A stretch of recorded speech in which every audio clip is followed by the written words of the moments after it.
For today's video guys, magluluto po tayo ng string beans with tofu. Ito po ang mga sangkap: tokwa, sitaw, bawang, sibuyas, cornstarch, oyster sauce at garlic powder. Hiwain na natin ang mga sangkap gaya ng bawang, sibuyas. Damihan natin ito para mas masarap. Hiwain na natin ang sitaw at bell pepper. Hiwain natin ito ng maliliit. At isunod naman natin ang tokwa. Hiwain natin ng bite size lang. So ito na po ang mga rekadong inihanda natin. At ngayon po gagawin na po natin ang pang-coat sa tokwa upang ito ay maging crispy at malasa.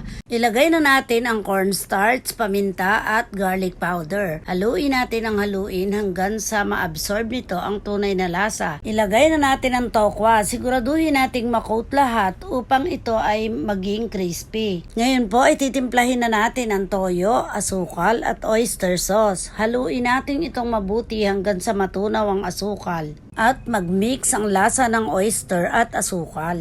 Tayo po ay magpapainit na po ng mantika at unti-unti na po nating ilalagay ang tokwa at hintayin po nating maluto upang pagkaluto ay ibaliktad naman natin para yung kabila naman ang maluto. Ayan, pag mapula na po ay ihalu-haluin natin at maya-maya po ay atin na itong ahunin. Pagkatapos pong ahunin ay patutuluin natin ang mantika at iset aside natin. Yan, mag-umpisa na po tayong maggisa. Igisa po natin ang bawang at sibuyas.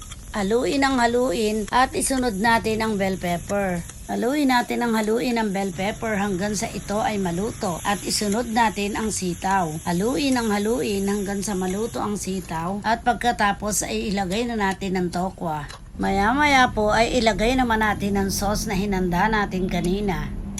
Haluin po natin ang haluin hanggang sa mahalo yung sauce sa tokwa at sa sitaw. Kung tama na po sa inyo ang pagkakaluto ng sitaw, maya-maya ay pwede na po itong ahunin. Ayan, luto na po ang ating string beans with tofu. Kung kayo po ay nagsasawa na sa karne bilang panahog, pwede nyo pong subukan ang tokwa bilang pansahog. Bukod sa mura na ay masarap pa.